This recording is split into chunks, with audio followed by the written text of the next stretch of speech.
If you're wondering which video editing laptops are worth your money, stick around. After we run through each product, I'll give you my personal take. Would I buy it or would I skip it? No fluff, just my honest opinion. Let's get into it. Lenovo Legion Pro 7 Gen 10. This thing chews through 4K timelines like they are TikTok drafts with Intel Core Ultra processors, NVIDIA GeForce RTX 5080 or higher graphics, and a fast 16-inch high-resolution display that is actually color serious with cinema-grade color space options. So scrubbing multiple streams in Premiere or DaVinci feels illegal in how smooth it is compared to the MacBook Air and Omnibook toys. But it is chunky, loud, and the battery dies faster than your motivation on a Monday, so if you try to edit unplugged like on the MacBook Air M4 or the ASUS ProArt, it basically laughs and turns into a desktop. Would I buy it? Yes, they say yes, because for heavy editing, this is the shut up and render machine. As long as you accept the charger is now your emotional support brick. HP ZBook Fury 16 G11. This is the corporate Hulk of video editing. With Intel Core i9 processors, workstation NVIDIA graphics, and independent software vendor certifications, so stuff like After Effects, Autodesk, and Color Workflows feel super stable and more studio rig than the Legion, but also way more serious than my personality. The downside is it is insanely expensive, heavy, and looks like it was designed by an accountant, and the fans spin up like a jet when you throw 8K timelines at it, making the slim MacBook Air M4 and the tiny ProArt P16 look like influencer toys in comparison. Would I buy it? Maybe, because it is a tank for professional work if a client is paying. But for my own money, I would rather get something that does not double as a dumbbell. Apple MacBook Air M4.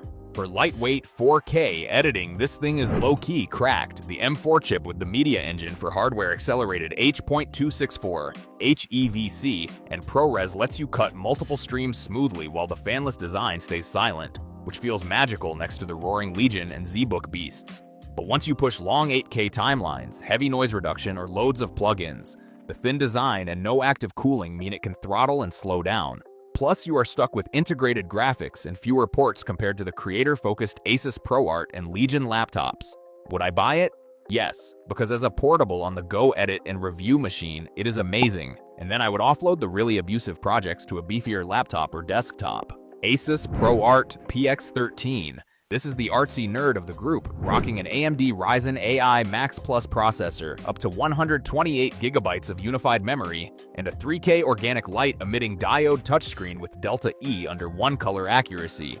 So for editors and color graders, it absolutely destroys the MacBook Air and Omnibook for precise grading and multi-layer timelines. The trade-off is the 13-inch size can feel cramped for serious timeline work. The convertible 2-in-1 thing is cool but a bit gimmicky for pure editing. And at max spec, it is not cheap at all, so you are paying a lot to flex on your color grading friends. Would I buy it? Yes, because as a portable creator weapon with an actually trustworthy screen, it is ridiculously good, especially if you want one machine that can sketch, grade, and edit without needing an external monitor. HP OmniBook 7.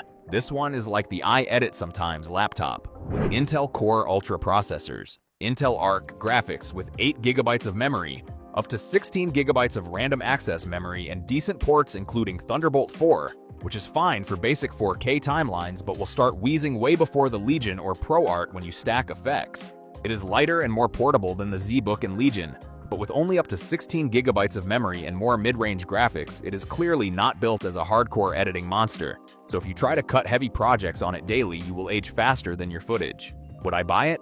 No, because it feels more like a nice general-purpose laptop that can edit in a pinch, not a dedicated video editing beast like the others in this lineup. Lenovo Slim 7i Aura Edition 2025. This laptop has a gorgeous 2.8K organic light-emitting diode screen that makes your timeline look better than your actual life, though the Intel Arc graphics will start crying the moment you throw a heavy 4K render at them.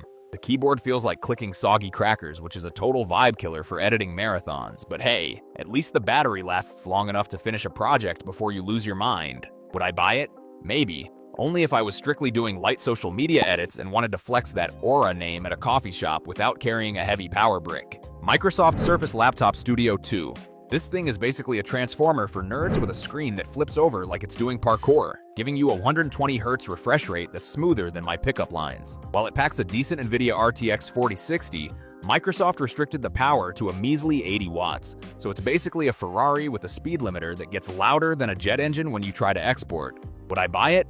No, because it's thicker than a dictionary and I can't justify paying a premium for a hinge when I just want my 4K video to render before the next century. Apple MacBook Pro M5. The M5 chip is so fast it basically predicts your next bad cut before you even make it. And the Liquid Retina Extreme Dynamic Range display is so bright it might actually cook your retinas. It handles 4K high-efficiency video coding like a total boss with zero lag. But Apple still charges you your firstborn child just to upgrade the unified memory from barely enough to actually usable. Would I buy it? Yes, because even though Tim Cook is robbing me blind, the performance per watt is unrivaled, and I'm already too deep in the ecosystem to turn back now. Gigabyte Aero 16 OLED. This beast features a 4K plus organic light-emitting diode panel that is factory calibrated to be so color accurate you'll finally realize your color grading actually sucks.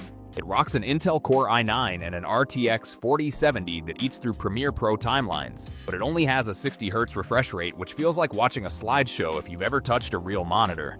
Would I buy it? Yes, specifically for that insane 100% DCI-P3 color gamut, because I care more about my pixels looking sexy than I do about my battery dying in 2 hours. Lenovo ThinkPad P16 Gen 3. This is a professional workstation that looks like it belongs in a boring board meeting, but it secretly hides an Intel Core Ultra 9 and an NVIDIA RTX 500 Ada that can actually handle 3D rendering without exploding. It's built like a literal tank and has a 5-megapixel webcam for your awkward Zoom calls, but the 60Hz display and the grandpa's office aesthetic might make you die of boredom before you finish your edit. Would I buy it? No, because while it's reliable as hell, I'm a creator, not a data scientist, and I need a laptop that doesn't look like it was issued by the Department of Transportation. ASUS ProArt P16. This absolute beast packs a GeForce RTX 50 series graphics processing unit and a gorgeous 4K OLED screen that makes my 10-bit 422 4K footage look so crisp it's basically porn for editors. It handles 8K timelines like a champ, but it gets hotter than a spicy pepper, and the price tag will make your wallet cry for mercy. Would I buy it? Yes, because having this much power and a 120Hz refresh rate and a portable chassis is worth selling a kidney for. Lenovo ThinkPad X915 Aura Edition. This thing is lighter than my will to live on a Monday and features those new Intel Lunar Lake chips that handle AI background blurring and smart features without even breaking a sweat. The integrated Intel Art graphics are decent for light cuts, but try rendering a heavy 3D composition and you'll be waiting long enough for the next ice age to begin. Would I buy it? Maybe, if I were a traveling producer who cares more about 48 trillions of operations per second than actually finishing a heavy render before sunset. Lenovo Yoga Pro 9i. This laptop flexes a stunning 3.2K tandem OLED panel with 1000 nits of brightness that is so bright I need sunglasses just to look at my timeline. It beats most thin and light rivals in 4K export speeds thanks to that beefy Ultra 9 processor, but the fans sound like a jet engine taking off and the battery life is honestly a total joke. Would I buy it? Yes, because that screen is the gold standard for color grading, and I usually edit near a power outlet anyway. Dell Precision 5690. This workstation is the professional older brother of the group, packing a massive RTX 5000 Ada generation graphics card that makes the other laptops look like glorified calculators. It is built like a literal tank and stays surprisingly cool, though carrying it around feels like a gym workout, and Dell charges a premium that could buy you a used car. Would I buy it? Yes, if I had a corporate budget to burn, because 16 gigabytes of video random access memory is the only way to survive complex 8K projects. Samsung Galaxy Book 5 Pro 360. It is thin, it is sexy, and that 360-degree hinge lets me use the S Pen to draw masks directly on the screen like a frustrated artist. However, relying on integrated graphics for video editing is like bringing a spoon to a knife fight, and it starts to throttle and get toasty the moment you ask it to do anything remotely difficult. Would I buy it? No, because while the 120Hz OLED is pretty, I need actual horsepower for my renders, not just a fancy folding tablet. Acer Nitro ANV155276NK. This budget beast packs an Intel Core i7-13620H and an RTX 4050 that will slice through your 1080p timelines like a hot knife through butter. Though the 250 nits screen is so dim, you might need a flashlight just to find your play button. It's got a 165Hz refresh rate, which is overkill for moving keyframes but great for pretending you're working while actually playing Fortnite. Just don't expect the plastic build to survive a drop, or your ego to survive the loud-ass fans. Would I buy it? Maybe, because while the screen is as dull as a rainy Monday, you won't find better rendering power for this price without selling a kidney. Lenovo ThinkPad P1 Gen 7. This professional flex is 3 times faster at color grading than its ancestors and features a 16-inch display that actually shows colors correctly.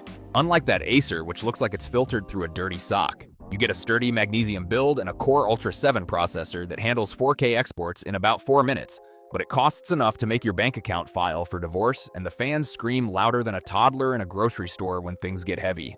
Would I buy it? Yes, because having a workstation that doesn't feel like a cheap toy is worth the premium, even if the price tag makes me want to cry myself to sleep. Thanks for watching. I hope this video helped you pick the video editing laptops for you. If you have any questions, drop a comment below. Links to all of these products mentioned in this video will be in the description.